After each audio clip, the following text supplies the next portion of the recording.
So you see that patient, you put the probe on, you see this. So what are you seeing?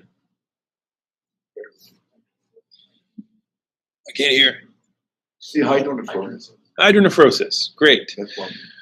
Mild, moderate, severe, or severe chronic? For me, it's moderate. Cool.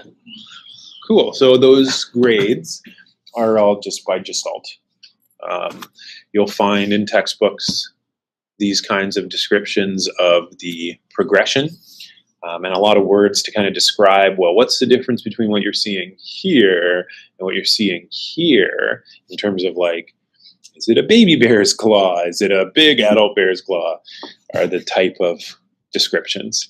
I mean, mild is one of those things that like you'll look at and say, is that hydro? And you kind of scan it a few planes and be like, you know what, I think it's a bit distended. And then moderate or severe are the ones that jump out at you. Severe chronic is you have this back pressure nephropathy that leads to cortical thinning, but it needs time to do that. And you scan a kidney like that and you'll often be like, is that the kidney? Because it's just this big bag. Yeah. So here's an example of moderate. Okay, so where in the body are we scanning now?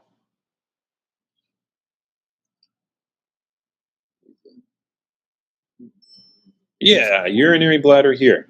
So what kind of cut? Transverse or longitudinal? Longitudinal. And is this patient male or female? Awesome. Even though we roll off that, well, we've gone infinite. We went infinite again. So that was obviously the wrong button. Oh, yeah, there he is. There's the leader. And we're going to do my entire screen. Did it close? Did Keynote close? No. Just open up Keynote. Take Mark, he's the best of us. Okay.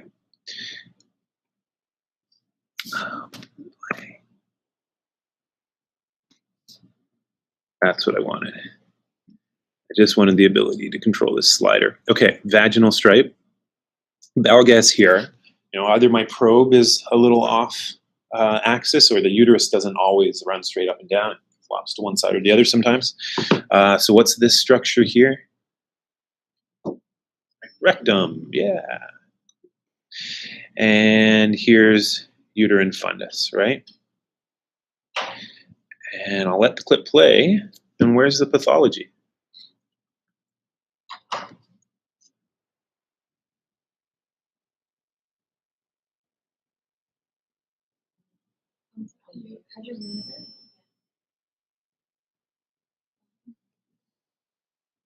Tell me where? This? Free fluid.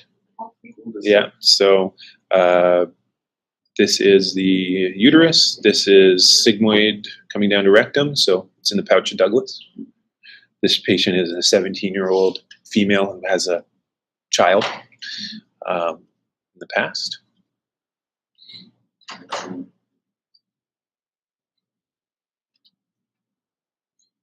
All right, I'm going to give you a hint. Watch the bladder and tell me if you see anything unusual about the walls of the bladder as I roll in slow-mo.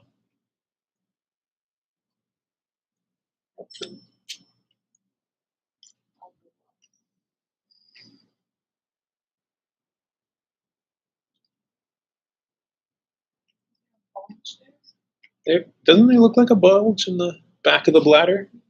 You're not used to seeing a bladder just bulge up, right? In the back wall. Oh, is that a stone? No. Boom. There's no shadow. So I think if you play it through, you do get a little at one point. A little bit coming down here. Not that it's easier for you, but since you get that kind of sense that there's like a or something. So the places where stones like to lodge, because we kind of go, well, hydro. We know that like the organ, the kidney, it's easy to see. We look there, we see hydro, there must be a stone, but there's times you'll see the stone too. A particularly large stone that forms early won't even make it down the ureter. It's going to lodge at the UPJ, the uretopelvic junction of the kidney. And sometimes you'll be able to see those as you're scanning the kidney, and there's this big hydro, and you try to trace the hydroureter down a bit, and all of a sudden there's this shadowing. Cool. The second most common place, the stone's a little smaller, it can make it down the ureter, but then it has to make this pretty acute angle to get into the bladder, and it can't. And so it lodges at the UVJ, the uretovesicle junction. And when it does that, it causes local changes. It's this big thing putting pressure on that artificial valve, and over time it causes the valve to become edematous and swell up and bulge into the back of the bladder.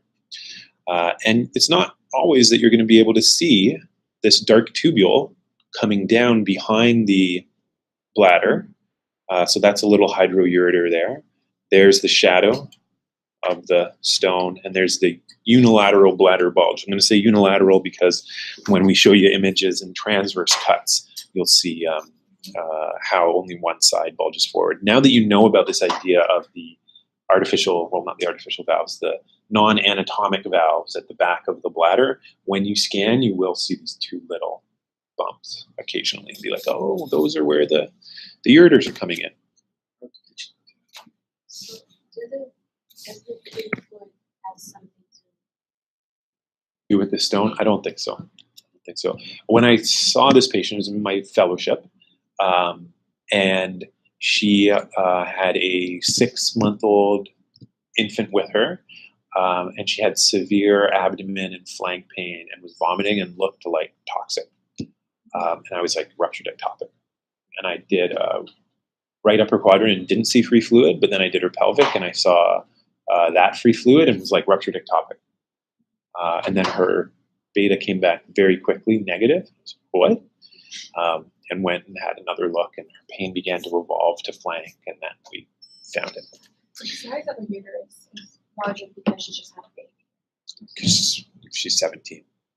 I don't know that it's necessarily 17 and has had a baby or not. Oh, this doesn't look as flat.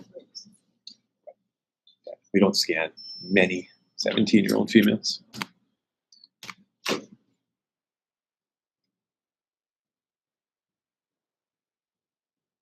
So full bladder makes your life easy.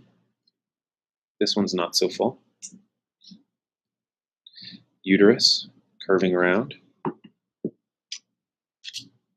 Not as easy as the last one. Neck of the bladder is going to be down here. But we've got the same thing in a less obvious example. Easier to see these bulges when the bladder is fuller, and then easier to see these hyperechoic wedges stuck within them. Now your life is easy because, yeah, so you don't get this one, doesn't matter. You go look at the kidneys and there's hydro. So you know there's a stone there, and finding the stone is like a little flourish trick.